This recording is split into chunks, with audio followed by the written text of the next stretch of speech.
Today, we're going to pull back the curtain on something fascinating, the neuroscience behind why our brains, well, they secretly crave predictability. And we're going to find out how simple, everyday routines can actually be your secret superpower, unlocking way more focus, calm, and yeah, even creative energy in your life. Oh man, we've all been there, right? You're stressed out, you're tired, maybe you're just caught off guard, and bam, an emotional outburst just erupts out of you. It feels totally out of your control. And it's a universal and, let's be honest, a pretty terrible feeling. But what is actually going on inside your head in that split second? Well, that feeling, it actually has a name.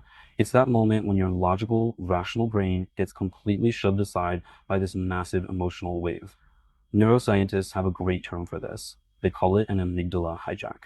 And understanding this hijack is the absolute key to figuring out those out of control moments. Yeah, amygdala hijack. The term was actually coined by Daniel Goleman, and it's perfect. It describes that exact moment when your amygdala, which is kind of the emotional alarm system of your brain, senses a threat. And it could be a real threat or just an imagined one. And it completely takes the wheel before your rational brain even has a chance to say, hey, wait a sec. A really great way to picture your amygdala is to think of it like an ancient, super sensitive smoke alarm. Now, on the one hand, it's fantastic at detecting potential danger and doing it fast. But on the other hand, sometimes it goes off just because you burnt some toast. It's not always great at telling the difference between a tiny inconvenience and a full-blown crisis. So how does this all happen so ridiculously fast? Well, picture it like a race inside your brain. When the information comes in from your eyes and ears, it hits a central relay station called the thalamus. And right there, the signal splits. Part of it zips down this super fast neural highway straight to your emotional amygdala. The other part takes the slower, more scenic route to your rational neocortex. The problem is, the amygdala almost always wins this race, triggering that hijack milliseconds before you can even think straight. Now, to really understand why that smoke alarm is so sensitive, we need to zoom out a little. Because it turns out your brain isn't just passively reacting to the world. Nope. Its primary, full-time job is to constantly, and I mean constantly, try and predict what's going to happen next. This is a massive idea in modern neuroscience called predictive coding. And basically what it means is your brain is always building a simulation of reality based on everything you've ever experienced. It then uses that little simulation to make educated guesses about every single sight, sound, and feeling you're about to have. It's always trying to stay one step ahead. And this brings us to what might be the most important signal in your entire brain, the prediction error. See, when reality matches your brain's prediction, everything is cool, calm, and collected.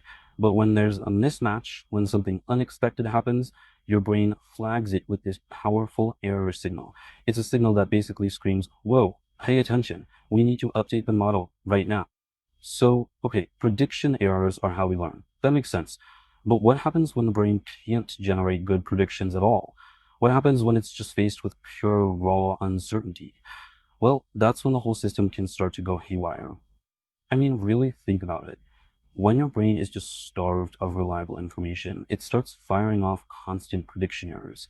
It gets stuck in this state of high alert because it can't figure out what's a real threat and what's just noise.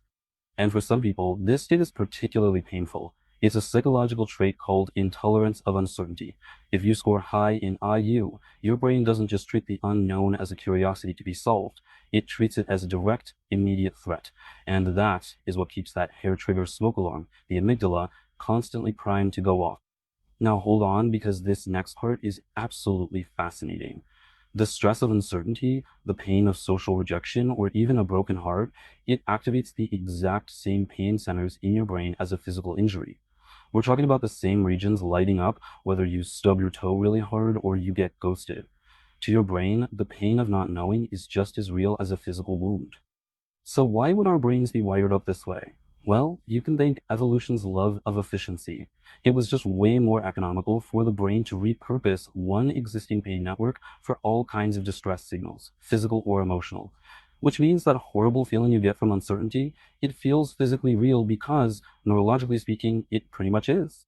So this all leads us to the big, crucial question. If our brains are prediction machines that literally experience uncertainty as pain, how do we give them what they need to just calm down? How do we stop those constant, exhausting amygdala hijacks? The answer, believe it or not, is surprisingly simple, and it's something our culture often dismisses as boring or uninspired. The answer is routine. By building what you could call an architecture of routine, we can create these wonderful little pockets of predictability for our brains to rest in. I absolutely love this quote from psychologist R.J. Starr because it just flips the whole script. Routine is not a failure of imagination. It is a system of emotional and cognitive regulation. See, it's not about being stuck in a rut. It's an intelligent strategy for managing your own mind. So how does this actually work day to day? Well, think about it. A consistent morning routine, having a set time to exercise, even just planning out your meals for the week. These simple acts dramatically reduce the number of prediction errors your brain has to deal with.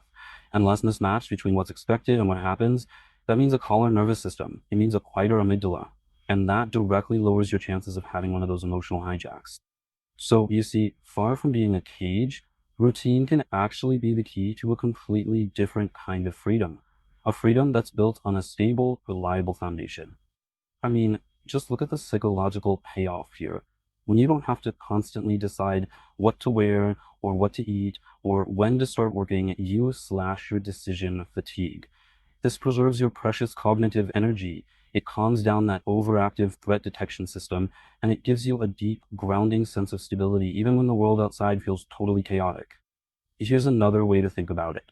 Your brain has a finite amount of high quality energy for the hard stuff, for creativity, for deep thinking, for connecting with people.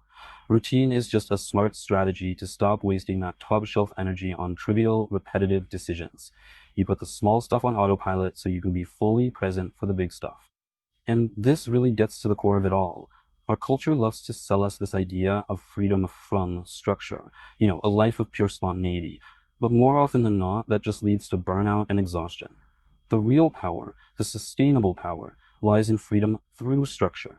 It's where a predictable rhythm creates the emotional and mental space for genuine creativity and deep work to actually happen. It's not a prison, it's a trellis that helps you grow. So the ultimate takeaway is this. Routine is not the enemy of a vibrant, exciting, meaningful life. It's the very scaffolding that holds that life together, making all of your ambitions and your well-being sustainable for the long haul. Look, this isn't about becoming a robot. Not at all. It's about becoming the architect of your own inner world. So, the real question to leave you with is this. If structure is the foundation of freedom, what rhythm will you choose? What one simple routine can you build to give your brain the stability it's been craving?